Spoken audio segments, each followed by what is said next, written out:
Just that I think the public needs to be informed. We need to be told the benefits versus the risk. We need to know what we're facing. Well, the darker side of the polio vaccine, and what nobody knows, is that Jonas Salk has pointed out that in the last 10 years in this country, 2/3 of all the cases of polio have been vaccine-induced. How many cases is that, Bob? How many cases, Bob? Would you not interrupt me for a second? I know that doctors are used to interrupting patients, but not another doctor. Absolutely. Especially another doctor. I think, but let's get, he does make a point that we should also say Sabin is live and live vaccine, and Salk is inactive. Is inactive, as we say in the laboratory. All right. How many was it, they ask? Well, how many people know that the European epidemic of polio, there were about 20 or 30 cases in this country.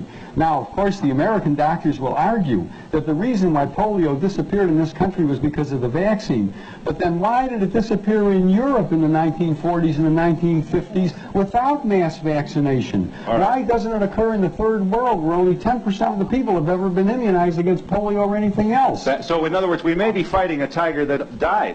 That's quite correct. Ask the people in Great Britain. Ask the people in Japan who... Back here. Gentlemen, if you please. I've got probably the smartest audience we've ever had. I have a question. How long a delayed action, if any, would you connect this with, like MS? Is MS a possibility? Would multiple sclerosis be one of the possible results? As a matter of fact, there's a new publication that just came out from John Hoffman, who's a close associate of Tony Morris's, that gives the references linking MS in later life to the early introduction of live virus vaccines like measles and like some of the others that are live viruses. Now, at the present time, I would recommend that anybody who has MS or amyotrophic lateral sclerosis, or any of those degenerative neurologic conditions of later life, carefully review their vaccine histories. I would also like to comment to that, because in connection with my case, I've been doing some research. Let me tell him once again, Ms. Gundy, that you are a Guillain-Barré victim contracted following your receipt of the swine flu vaccination. Yes, and I am in the process of writing a book about my experience, and in the process I've done considerable research.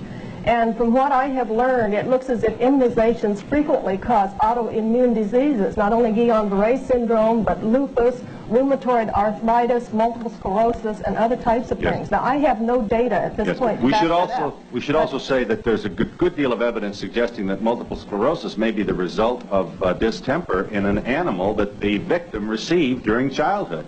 Now, none of this is absolutely nailed to the wall. But that's the problem with this. What's a mother to do with all of these balls in the air and nobody really certain? I would just like to also comment that we had 46 million people vaccinated with the swine flu shot.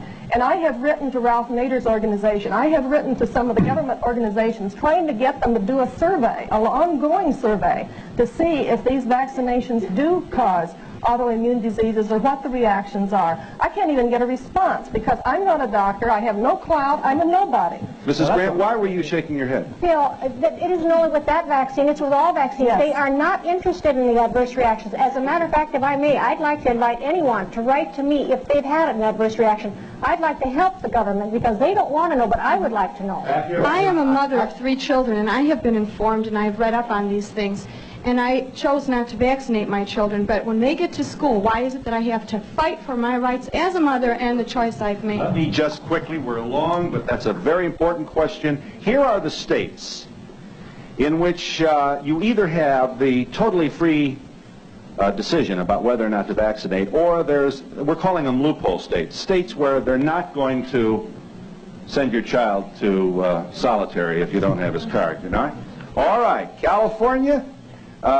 Not all children must be immunized in these states. Some require religious reasons. Some places there is a bureaucratic humma you have to go through to prove that you're this or that. And others it's probably easier. So just for the sake of simplifying this, Colorado, Idaho, Indiana, Iowa, Louisiana, Maine, Michigan, Minnesota, Missouri, Montana, Nebraska, North Dakota, Ohio, Oklahoma, Pennsylvania, Rhode Island, Utah, Vermont, Washington, and Wisconsin. If your state is not on there, it means that your child is going to be left at the kindergarten door feeling very, very much an outcast because he didn't get his immunization shots. And we'll be back in a moment.